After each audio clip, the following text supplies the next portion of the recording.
It's a tale about a quiet little town, a house of God tucked away in a valley that the world tried to forget, and a handful of devils who thought they'd found an easy score. They were about to learn a hard lesson, the kind the West teaches best. Sometimes the most dangerous man in the room is the one who prays the loudest. It's a story about faith, fury, and the long, dark shadow of a Texas Ranger's star. The town of Providence was a whisper in a valley carved by God's own thumb. Tucked deep in the rugged heart of the Texas Hill Country, it wasn't a place you found by accident. The trail leading to it was a winding, dusty affair that seemed to actively discourage travelers, as if the land itself had conspired to keep the place a secret.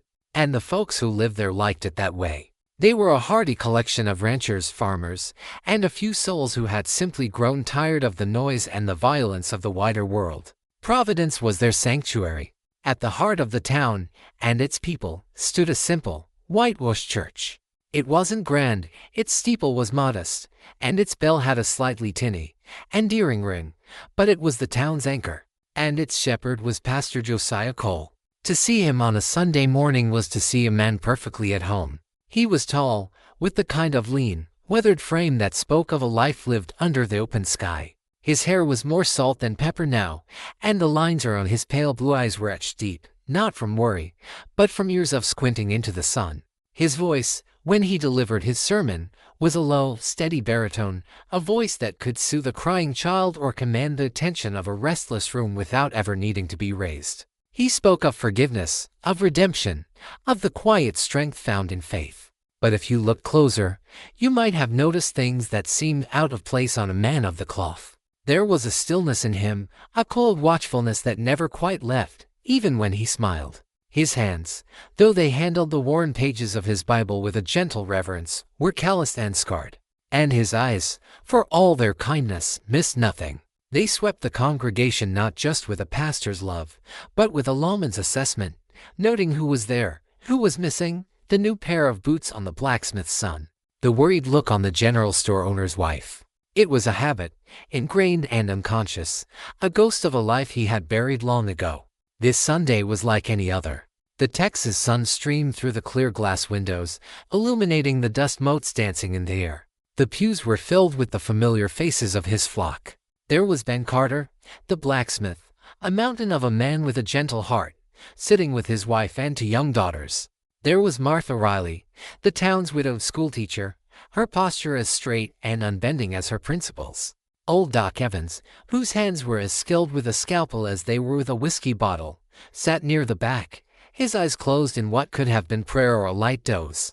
Josiah was speaking of the parable of the lost sheep, his voice a comforting rumble. "It is the nature of the shepherd," he said, his gaze sweeping across his congregation, not only to care for the 99 who are safe in the fold, but to venture into the wilderness, into the darkness, to find the one who has gone astray. For every soul is precious. His words were cut short by the sudden, violent slam of the church doors being thrown open. The sound was a deafening crack in the peaceful quiet, a sacrilege of noise and aggression. 5 men stood silhouetted against the bright morning sun, their long dusters swept back to reveal the Colt revolvers strapped to their hips. They were hard-faced and trail-worn, their eyes cold and empty of anything resembling grace. The man in the lead, a tall, gaunt figure with a scar that twisted his upper lip into a permanent sneer, stepped forward, his spurs ringing like a death knell on the wooden floorboards. A collective gasp went through the congregation. Ben Carter, the blacksmith, started to rise, his big hands curling into fists. "I wouldn't," the lead gunman said, his voice a low, gravelly rasp. He drew his pistol with a lazy, confident speed, the barrel coming to rest pointing directly at Ben's youngest daughter. The blacksmith froze, his face a mask of fury and fear, and slowly sat back down. The gunman's eyes, small and black like beads of obsidian, scanned the terrified faces of the townspeople, a look of amused contempt on his face. Then, his gaze settled on the man standing at the pulpit. "Well, now," the gunman drawled, a slow, ugly smile spreading across his face. "If it ain't the shepherd himself. We're here for your flock's donations, Pastor. The Lord can provide for himself, I reckon. We, on the other hand, have more immediate needs." Josiah Cole stood perfectly still behind the pulpit, his hands resting on his open Bible. His face was calm, his expression unreadable, but a subtle change had come over him. The gentle shepherd had receded, and in his place was something older, colder, and infinitely more dangerous. The pale blue eyes were no longer kind. They were chips of ice, assessing angles, counting threats, weighing options. He looked at the 5 men, noting their positions, their weapons, the nervous way the youngest one kept glancing towards the door, the arrogant confidence of their leader. 4 men with pistols, one with a shotgun held loosely at his side.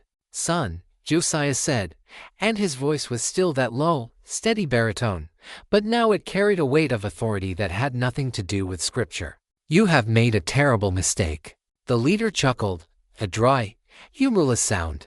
"I've made a lot of mistakes, preacher, but I'm thinking this ain't one of them. Now, you just tell your sheep to be cooperative, and maybe we'll let 'em live to hear another one of your pretty sermons." He had no idea who he was talking to. He saw a small-town preacher in a dusty, remote church. He did not see the ghost of Josiah Cole, formerly captain of Texas Ranger Company C, a man who had once been known in the wanted posters and the hushed whispers of outlaw camps by another name entirely, the Judge of the Plains, and the judge was a man who had sent more souls to their final reckoning than the devil himself. The gunmen thought they had stumbled into a sheep pen. They had just kicked open the door to a wolf's den. The air in the church grew thick and heavy, charged with the metallic tang of fear. The scent of old wood and beeswax was replaced by the smell of gun oil and washed men.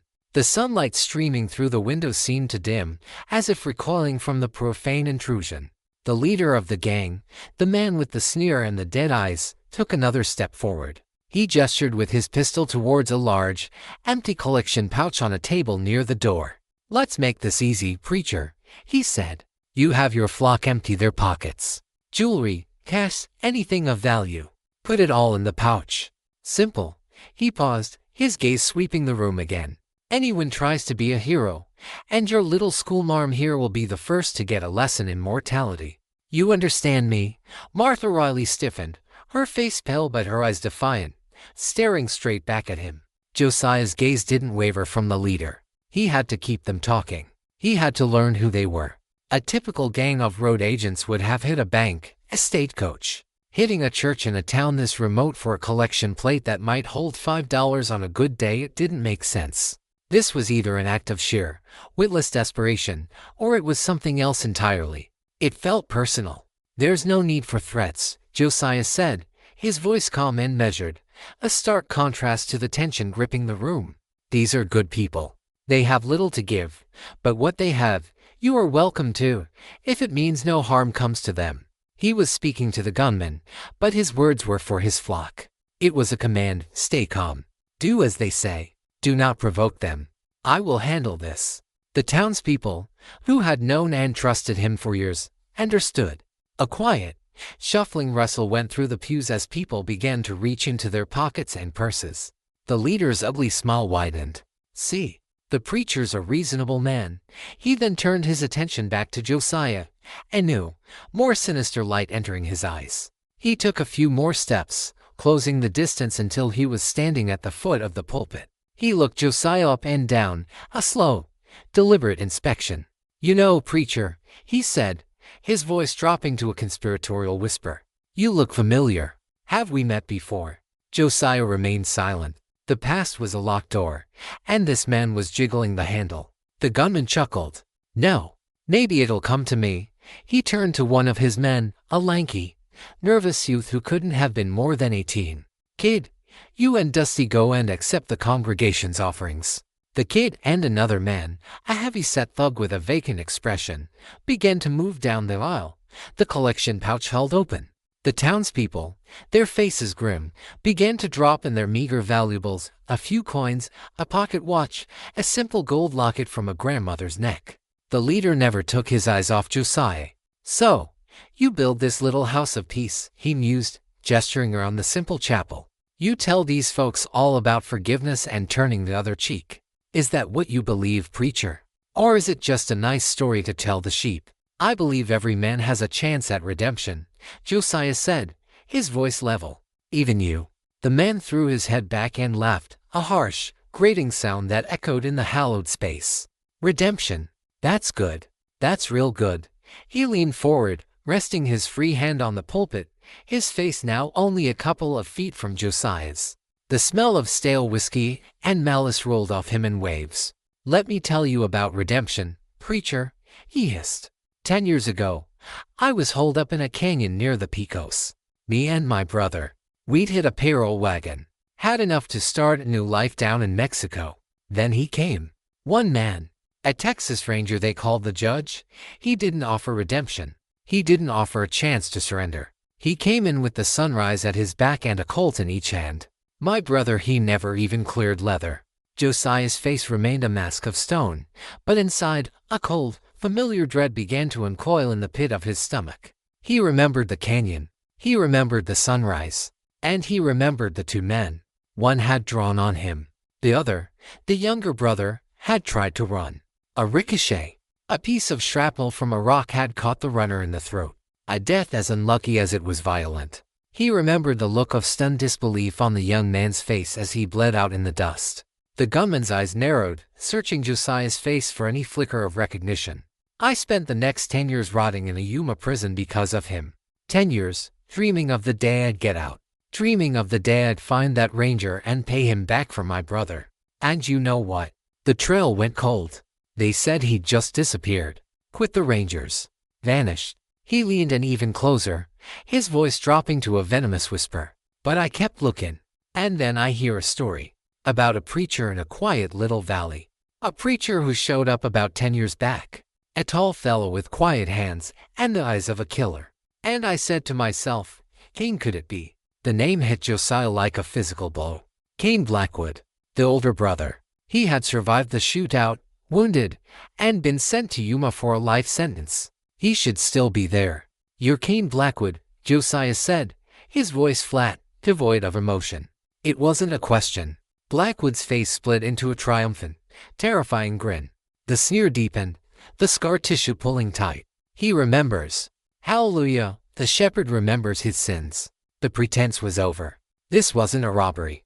The $5 in the collection plate was an insult. This was revenge. Cain Blackwood hadn't come to steal the town's money. He had come to burn Josiah Cole's new world to the ground. He wanted to shatter the image of the peaceful pastor and reveal the ranger, the killer, that lay beneath. Now, Cain hissed, his eyes glittering with a decade of pent-up hatred. The real sermon begins. Let's see if the judge of the plains still knows how to turn the other cheek when I start sending his precious flock to meet their maker, one by one. The sins of Josiah's former life had not been buried in the dust of the past. They had festered in the dark hell of a Yuma prison cell, and now they had come walking through his church door, armed and righteous in their hatred, to demand a bloody and terrible penance. The revelation of Cain Blackwood's identity and purpose settled over the church like a funeral shroud. The townspeople, who had been watching the exchange with a mixture of fear and confusion, now understood the true nature of the horror that had ensnared them. This was not a random act of violence. Their pastor, their gentle shepherd, had a past, a dark and violent history that had just tracked him down and cornered him, and them, in this sacred place. Josiah felt their eyes on him. He saw the flicker of doubt in some, the dawning fear in others. His carefully constructed life of peace, the trust he had spent a decade building, was beginning to crumble under the weight of his former life. Cain savored the moment, drinking in Josiah's discomfort. "That's right, flock," he crowed, turning to address the terrified congregation. "Your holy man here, he wasn't always so holy. He used to wear a badge. Used to be a hunter of men. And he was good at it. Real good. Ask my dead brother." He turned back to Josiah, his voice dropping to a low, menacing growl. "But you gave it all up. Why? Did you finally get a bellyful of killing, Judge?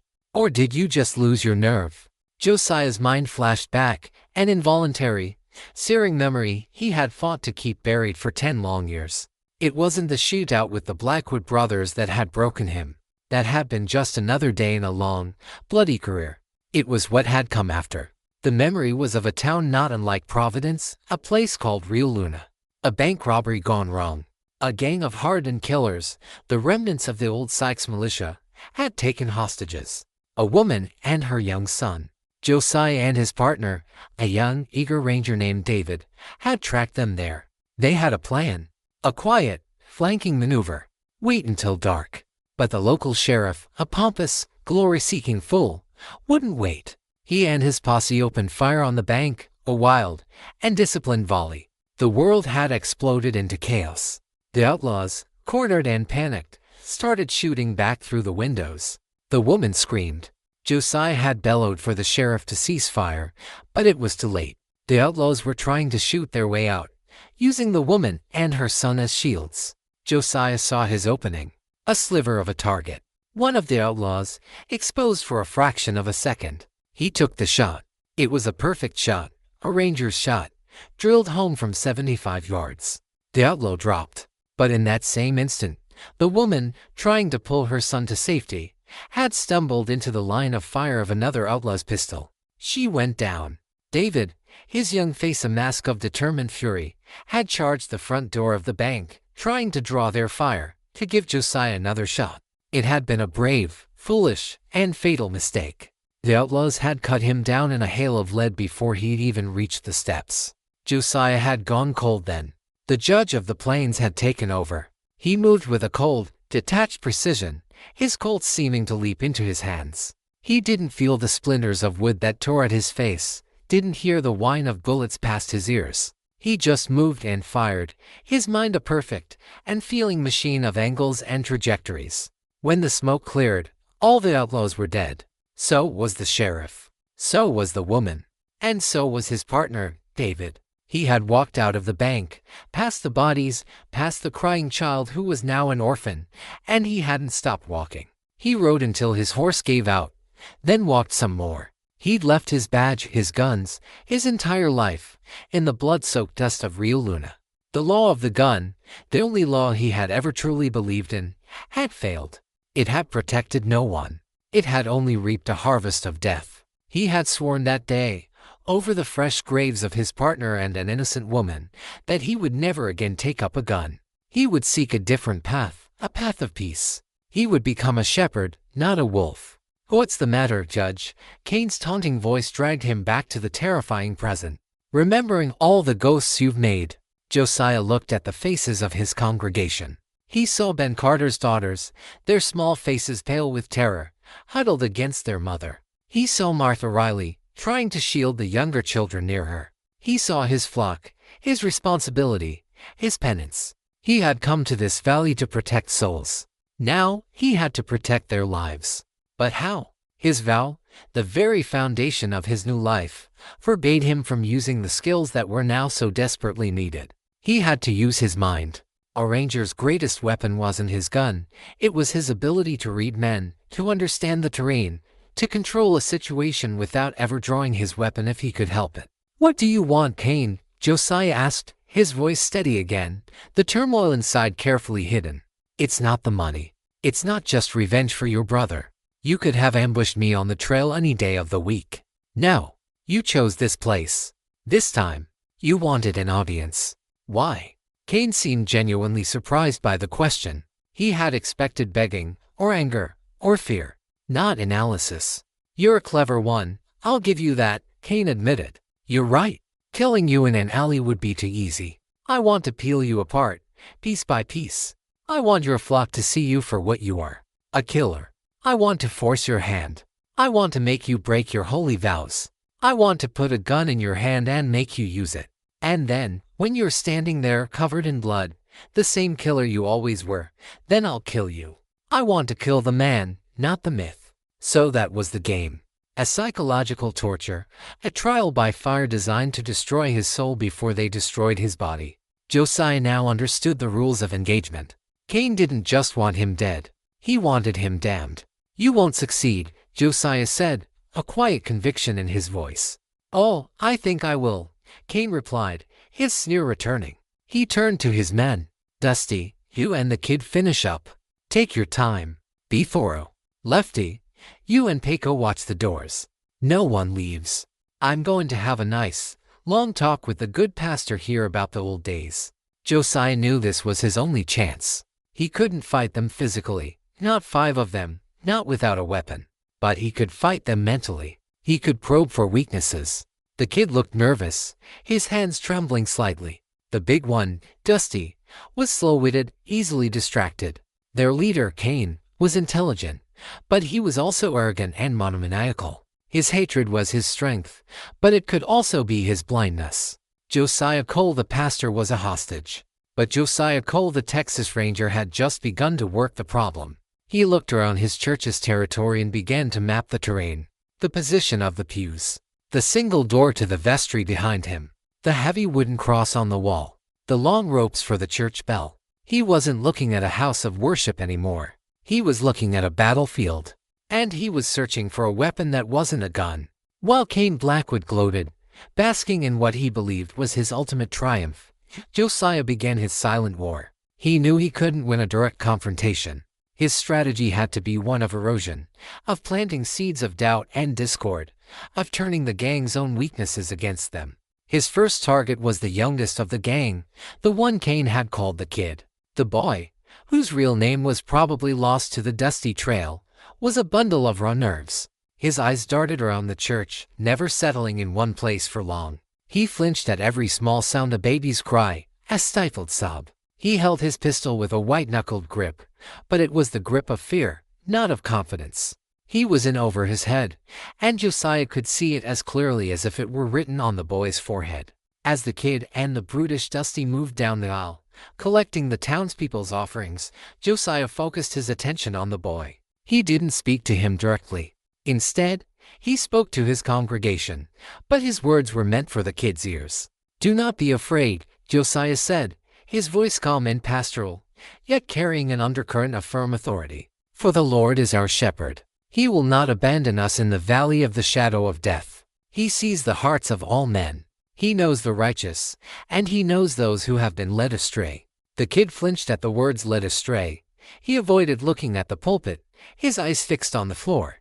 Josiah continued, his gaze now resting on Martha Riley, the schoolteacher, who was trying to comfort a small, weeping child. He sees the innocence of a child, and the terror in a mother's eye.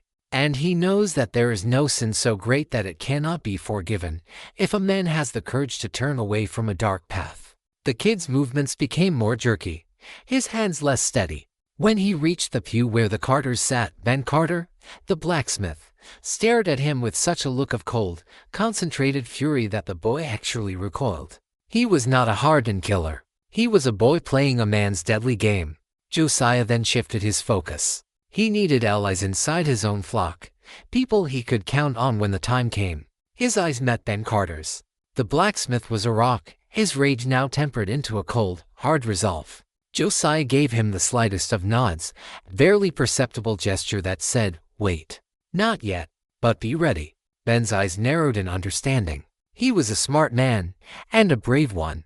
He would be Josiah's rock. Next, Josiah looked to Doc Evans.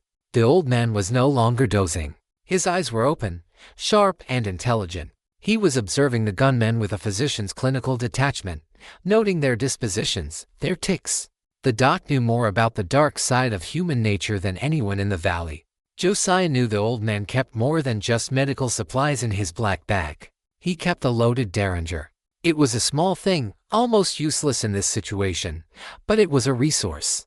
Another piece on the board. Cain, meanwhile, was too wrapped up in his own monologue to notice the silent communication happening all around him. He paced before the pulpit, relishing his role as the avenging devil in God's own house. "You know, Judge," Cain said, "I learned a lot in Yuma. Learned how a man can be broken. You take away his hope. You take away his dignity. You make him watch while everything he cares about is torn apart.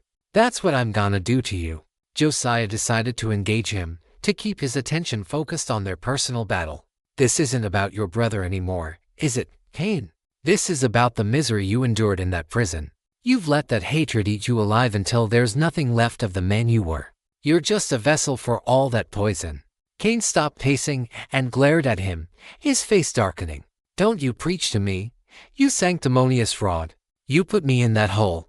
"I upheld the law," Josiah countered, his voice even. "You and your brother made a choice that day. You chose the gun. And you have to live with the consequences." "My brother didn't get to live at all," Cain roared, his voice cracking with a sudden, raw emotion. For a fraction of a second, The mask of the cold-blooded killer slipped, and Josiah saw a glimpse of the grieving brother beneath. It was a weakness, a deep, festering wound. Cain's entire motivation was built on a foundation of grief and a twisted sense of justice. "And what would he think of you now?"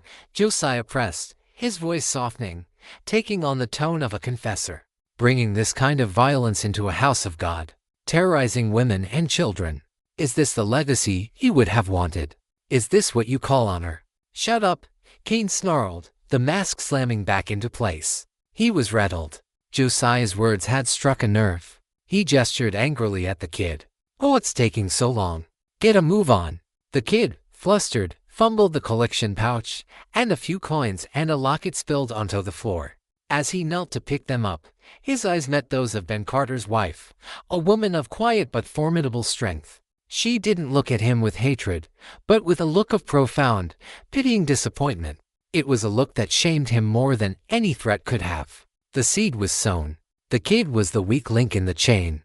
Cain's emotional stability was a cracked veneer, and Josiah's flock was not a herd of helpless sheep, but a collection of resilient, determined individuals, waiting for their shepherd's signal. Josiah turned his attention to the church itself. His vestry, the small room behind the pulpit, had a single, small window, barred on the outside, but the bar was old and rusted. The heavy oak pulpit was solid, providing good cover. The bell ropes, thick and strong, hung down from the ceiling near the back. They were a potential tool, a weapon, a means of communication. He was still unarmed, still a man of God sworn to peace. But he was also a ranger captain formulating a plan of attack. He was a shepherd, and he was beginning to quietly, methodically, set a trap for the wolves. The first step was complete. He had found the cracks in their armor. Now, he just needed the right moment, and the right tool, to break them wide open. The tension in the church had become a palpable, physical thing. It was in the strained silence, broken only by the shuffle of boots on the wooden floor and the occasional, quickly stifled cry of a child. Dusty and the kid had finished their grim collection, and now stood uncertainly by the door, the meager pouch of valuables a pathetic testament to their efforts. Cain Blackwood's initial, triumphant glee had curdled into a sullen, impatient anger. Josiah's psychological probes had unsettled him, and the robbery itself had yielded almost nothing. He needed to reassert his dominance, to remind everyone who was in control. "All right, that's enough of this," Cain snapped, his voice sharp and edgy. He strode down the central aisle and snatched the pouch from the kid's hand. He glanced inside, a look of disgust twisting his features. Pathetic, he tossed the pouch onto a pew. This was never about the money anyway. His eyes scanned the congregation, cold and calculating, looking for a target, a way to escalate his sadistic game. His gaze fell upon Martha Riley, the schoolteacher, who was holding the hand of one of Ben Carter's young daughters, trying to calm her. "The schoolmarm," Cain said with a slow, chilling smile. "You stand up. Come here." Martha's face went pale, but she did not flinch. She gave the little girl's hand a reassuring squeeze and stood, her back ramrod straight. "No," Josiah's voice boomed from the pulpit. It was the first time he had raised it, and the sound was like a physical blow, filled with a cold, absolute authority that made every man in the room, gunman and townsperson alike, freeze. Cain turned, a look of surprised fury on his face.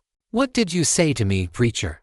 "I said no," Josiah repeated, his voice now back to its low, steady level, but the steel behind it was unmistakable. "Your quarrel is with me. Leave the women and children out of it." "Oh, I don't think so," Cain sneered, drawing his pistol and pointing it at Martha. "I think the lesson is just beginning.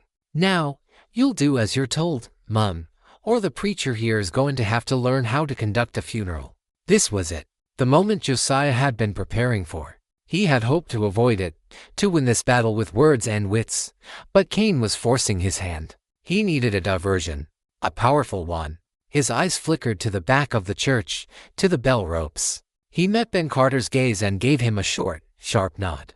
Ben, who had been watching Josiah with an almost unbearable intensity, understood immediately. It was a desperate gamble, but it was their only chance.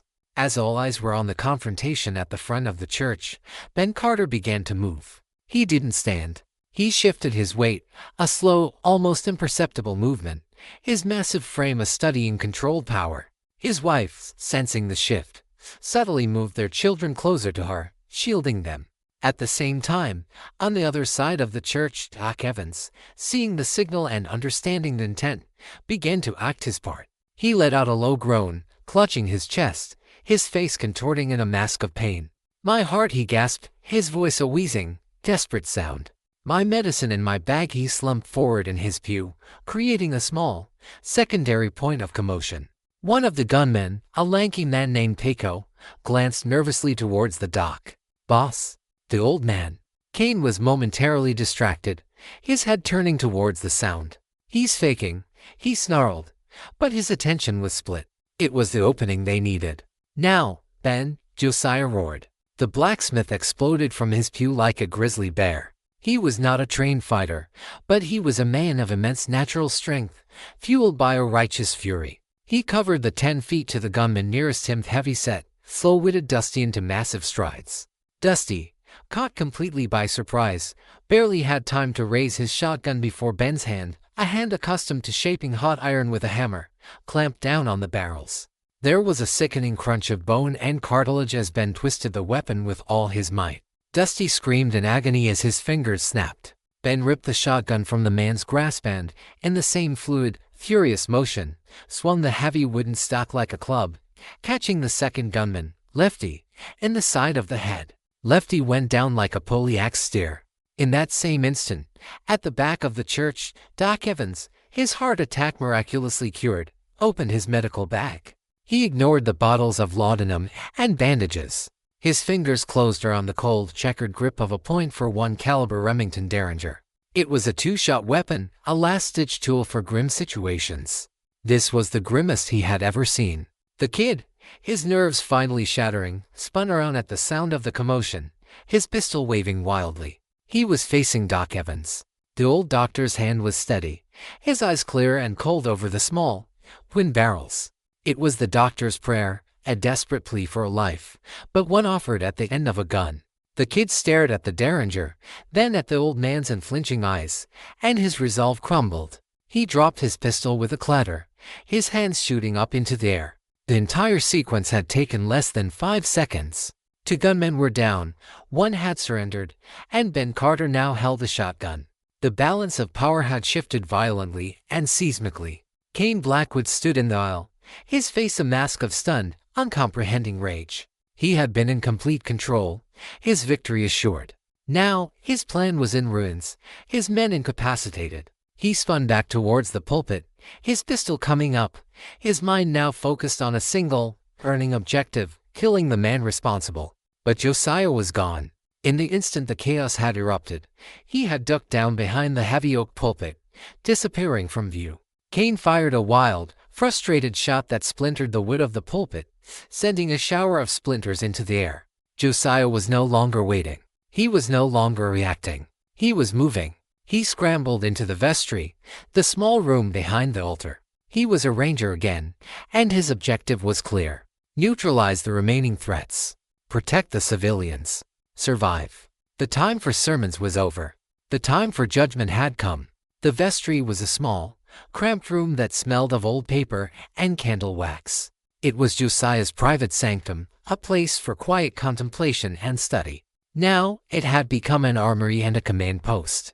Against the far wall was a heavy wooden chest where spare hymnals and altar cloths were stored. Josiah threw the lid open. He rummaged beneath the folded linens, his hands searching for something that had not been touched in 10 years. His fingers brushed against cold, familiar steel. He pulled it out. A cold peacemaker, its barrel long, its wooden grip worn smooth from another lifetime of use. It was wrapped in an oilcloth, meticulously maintained even in its long retirement. A ghost from his past. Beside it was a box of .45 caliber cartridges. His hands, moving with an old, ingrained muscle memory, began to load the weapon. Each click of the cylinder rotating, each soft thud of a cartridge sliding into place, was a small death knell for the man he had tried to become, and a resurrection of the man he once was. He was no longer just Pastor Cole. He was Captain Cole of the Texas Rangers. And his church was now his Alamo. Outside, the main chapel had descended into a tense, dangerous stalemate. Cain Blackwood, his face a livid mask of fury, held Martha Riley in front of him, her body a shield, the barrel of his pistol pressed against her temple. The fifth gunman, Paco, stood near him, his own gun trained on the congregation. Across the room, Ben Carter held the shotgun, its twin barrels pointed steadily at Cain. The blacksmith's face was grim, his knuckles white on the stock. He was a force to be reckoned with, but he was no gunfighter. He knew that if he fired, Martha would die. "Drop it, blacksmith," Cain snarled, his voice tight with rage. "Drop it now, or the schoolmarm gets a new hole in her head." Ben hesitated, his eyes filled with a terrible conflict. He looked at Martha, then at his own family huddled in the pew. "Do as he says, Ben," Martha said, her voice trembling but clear. Don't do it for me." From his position in the vestry, Josiah could hear everything. He moved to the small, barred window that looked out over the church's modest graveyard. It was too small to climb through, but it gave him an angle, a view of the outside. He saw no one. Cain had been arrogant. He hadn't bothered to post a lookout. Another mistake. He moved to the vestry door, which led back out into the chapel, near the side of the pulpit. He cracked it open a mere fraction of an inch. He could see the tableau, Cain and Paco with their hostage, Ben with the shotgun, the townspeople frozen in terror. He saw Doc Evans, who had retrieved the kid's drop pistol, hunkered down behind a pew, the derringer and the Colt both in his hands now. The old man was a veritable fortress. Josiah knew that a direct assault was suicide. Cain was a desperate, cornered animal, and he would kill the hostage without a second thought. Josiah had to change the equation. He had to separate Cain from his shield. He looked around the vestry. His eyes fell on a stack of old, dry hymnals and a small tin of lantern oil. An idea, dangerous and desperate, began to form in his mind. It was a ranger's tactic, a trick he'd used once to flush a bandit out of a fortified cabin. Create a new threat, a bigger one that forces the enemy to react, to move, to make a mistake. He worked quickly, his movements economical and precise. He doused the hymnals in oil. He found a lucifer match in his desk drawer. He then moved back to the door, his loaded Colt now tucked into the waistband of his trousers, hidden by his coat. "Cain," Josiah's voice called out, calm and commanding, from the unseen space of the vestry. "It's over. 2 of your men are down.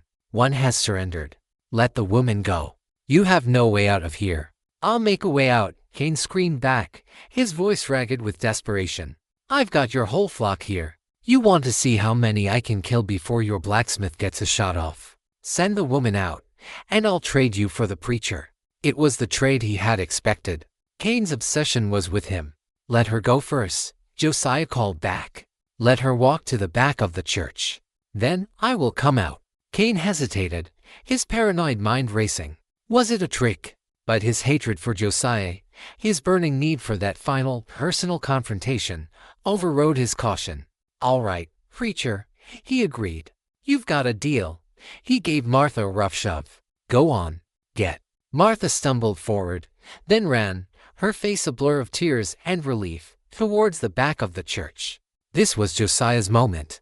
As Cain's attention was fixed on the retreating form of the schoolteacher, his shield now gone, Josiah acted. He struck the match, tossed it onto the oil-soaked hymnals, and kicked the smoldering, flaming pile out of the vestry door and into the main chapel. The hymnals erupted in a whoosh of greasy, black smoke and bright orange flame.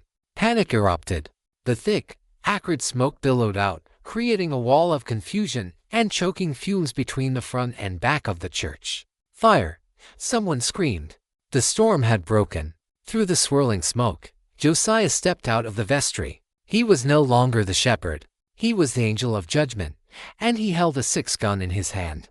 Paco, the remaining gunman, spun towards the sudden threat, his eyes wide with panic. He raised his pistol, but he was reacting to a ghost in the smoke. Josiah fired once. The roar of the Colt .45 in the enclosed space was apocalyptic, a sound of thunder and damnation. Paco was thrown backward, his part in the drama finished. Cain, enraged and blinded by the smoke, fired wildly in Josiah's direction. But Josiah was already moving, dropping low, using the pews for cover, a wraith in the chaos he had unleashed. He was on his home ground, in his territory, and the hunter had become the hunted. The sanctum had become a storm, and the shepherd was now the wolf among the scattered, terrified sheep. The church was transformed into a vision of hell. Thick, oily smoke billowed towards the high ceiling, turning the afternoon sunbeams into murky, ethereal columns of light. The fire from the burning hymnals crackled and spat, casting a flickering, demonic glow on the panicked faces of the congregation. The air was a choking mixture of smoke, fear, and the sharp, cordite sting of gunpowder. Through this chaos, two old adversaries moved, their long-delayed confrontation finally at hand. Cain Blackwood was a creature of rage, his movements jerky and unpredictable, firing blindly into the smoke, his shouts a mixture of curses and Josiah's name. He was a cornered animal, lashing out at the shadows. Josiah, by contrast, was a model of cold, lethal efficiency. The 10 years of peace had been stripped away, burned off by the heat of the moment, revealing the heart and core of the ranger beneath. He moved low and fast, using the solid oak pews as cover, his worn boots making no sound on the floorboards. The layout of his church was etched into his mind as surely as any scripture. He knew every creak in the floor, every shadow, every angle. The townspeople, caught in the crossfire, reacted with a panicked but surprisingly disciplined instinct. Ben Carter, his face a grim mask of determination, bellowed at them. "Get down. Stay low." He herded his family and those nearest to him towards the back wall, using his massive body as a shield. Doc Evans, from his fortified position, laid down a surprising field of covering fire, his two pistols barking in the gloom, forcing Cain to keep his head down.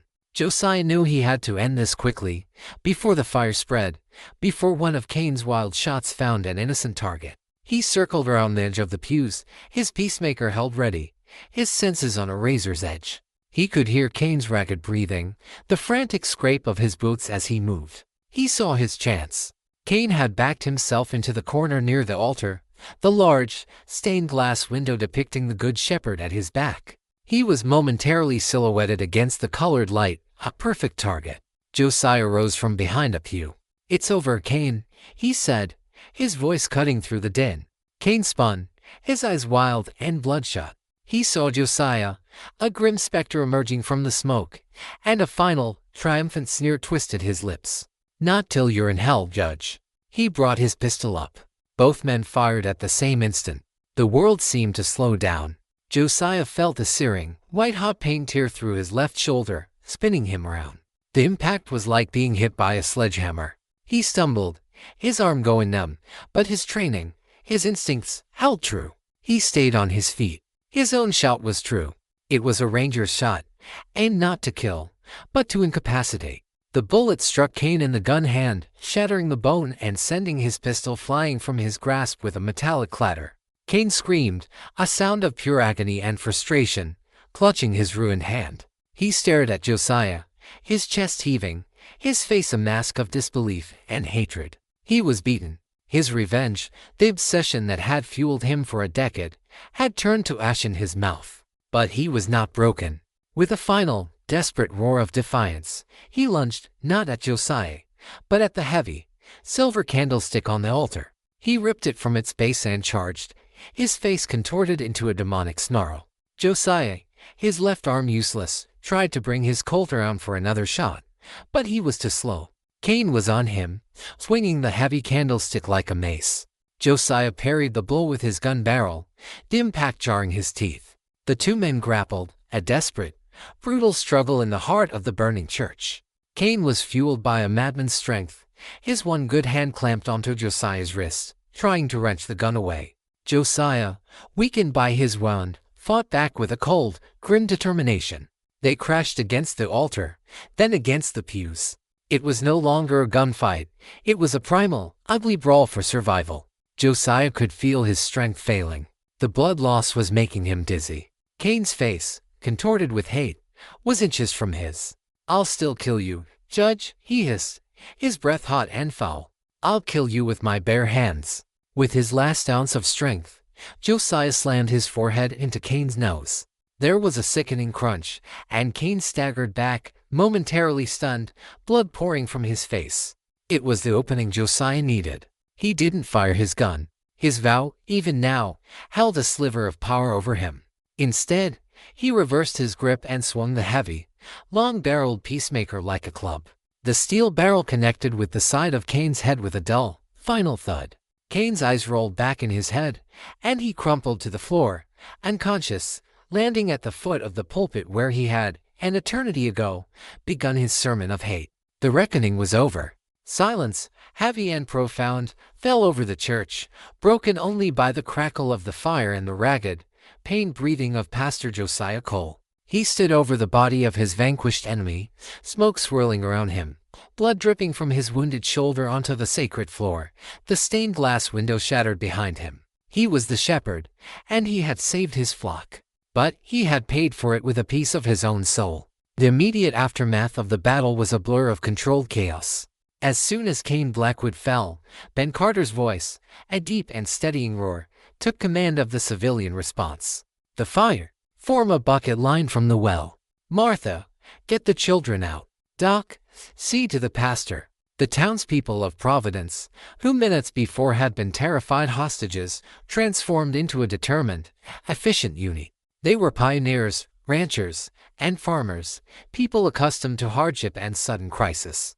They grabbed buckets, hats, anything that could hold water, and formed a line from the church door to the town well. Women guided the weeping children to the safety of the general store, while a few of the men, their faces grim, rounded up the wounded and surrendered gunmen, tying their hands with strips of cloth torn from the altar linens. Josiah, leaning heavily against the pulpit, watched them work. The adrenaline that had sustained him was rapidly draining away, leaving behind a deep, bone-aching weariness and the throbbing, insistent pain in his shoulder. The cold peacemaker felt unnaturally heavy in his hand, a cold, foreign object that no longer belonged to him. He let it fall to the floor with a heavy clatter. Doc Evans was at his side in a moment, his professional calm overriding the chaos around them. "Let's have a look at that, Pastor," he said, his voice a low grumble as he carefully cut away the blood-soaked fabric of Josiah's shirt. "Well, you're a lucky man. Went clean through. Missed the bone. It'll hurt like the blazes for a month, but it won't kill you." The old doctor's hands were surprisingly gentle as he cleaned and bandaged the wound, his movements practiced and efficient. "You know," he said, not looking up from his work, "for a man of God, you fight like the devil himself." Josiah didn't answer. He looked around his church, his sanctuary. It was a wreck. The air was thick with the stench of smoke. A section of the floorboards was a blackened, smoldering ruin. Pews were overturned, the pulpit was splintered by a bullet, and the beautiful stained glass window, the pride of the little church, was a shattered, gaping hole. The image of the Good Shepherd now just a memory of jagged, colored shards. The physical damage was immense, but it was the other damage, the intangible kind, that weighed so heavily on him. The innocence of this place had been violated, its peace irrevocably broken. And he was the one who had brought the serpent into this garden. His past, which he had tried to outrun, had caught up to him and, in the process, had nearly destroyed the one place, the one community, where he had found a semblance of peace. By the time the fire was extinguished, leaving a foul-smelling, waterlogged scar on the chapel floor, the situation was fully under control. The 3 surviving gunmen, Cain, still unconscious, and the 2 Ben had disabled, were securely bound and under guard. The kid, who had surrendered without a fight, sat apart from the others, his face buried in his hands, looking utterly broken. The townspeople began to gather outside, their initial shock giving way to a quiet, somber mood. They looked at their damaged church, then they looked at their pastor, and their expressions were a complex mixture of gratitude, awe, and a new and certain apprehension. He had saved them. He had been magnificent, a righteous fury in the face of evil. But he was also not the man they thought they knew. The gentle shepherd had shown them the teeth of the wolf, and it was a sight they would not soon forget. Martha Riley approached him, her face smudged with soot, but her eyes clear. "Pastor Cole, Josiah," she said, her voice filled with a profound, heartfelt gratitude. "Thank you. You saved us all." "I brought this upon you, Martha," he replied, his voice raspy with smoke and exhaustion. "This violence, it followed me here."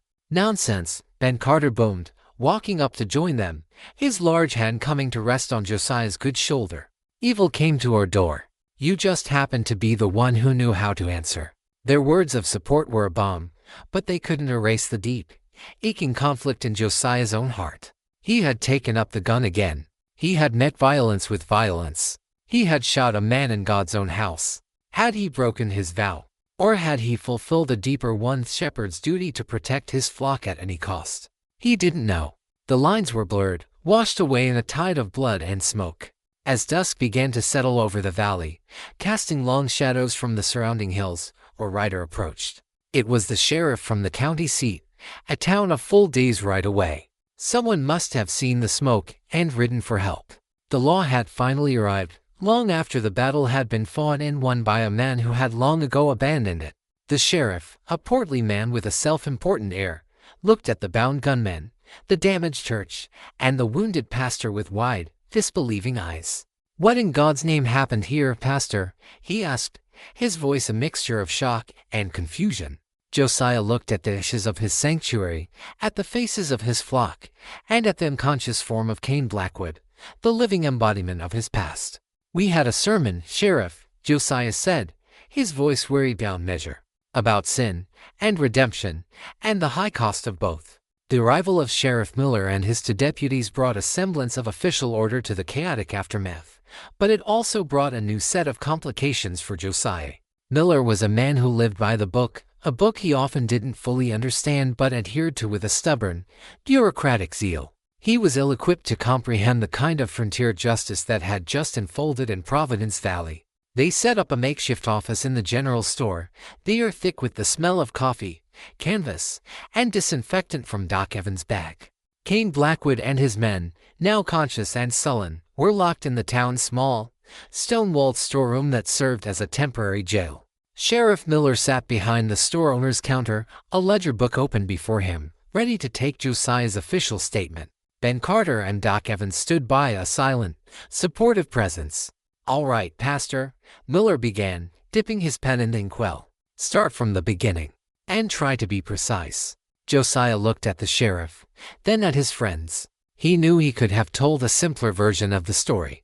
A story about a random gang of outlaws who had misjudged a sleepy town and its surprisingly resilient populace. He could have downplayed his own role, letting Ben and the doc take more of the credit. He could have kept the ghost of Captain Cole buried, but he was tired of running. He was tired of the carefully constructed half-truths that had defined his life for the past decade. The events of the day had been a crucible, burning away the foreweighed, and he felt a strange, compelling need to confess, not just to the law, but to himself, and to the community he had sworn to lead. "My name is Josiah Cole," he began, his voice low and steady. "I am the pastor of this community, but that is not the only name I have been known by. For 12 years, I was a captain in the Texas Rangers, Company C, and some men knew me as the judge." Sheriff Miller's pen stopped scratching. He looked up, his jaw slack, his eyes wide. He was a young man, but he had heard the stories. Every lawman in Texas had heard the stories of the legendary Ranger captain who had cleaned out the nooses strip, a man who was more myth than reality. Josiah continued, his voice devoid of emotion, recounting the events with the precise, detached clarity of a ranger giving an after-action report. He told them about Cain Blackwood, about the shootout on the Pecos 10 years ago, about Blackwood's thirst for revenge. He left out no detail of the day's events, from the moment the gunmen burst in, to his own calculated, violent response.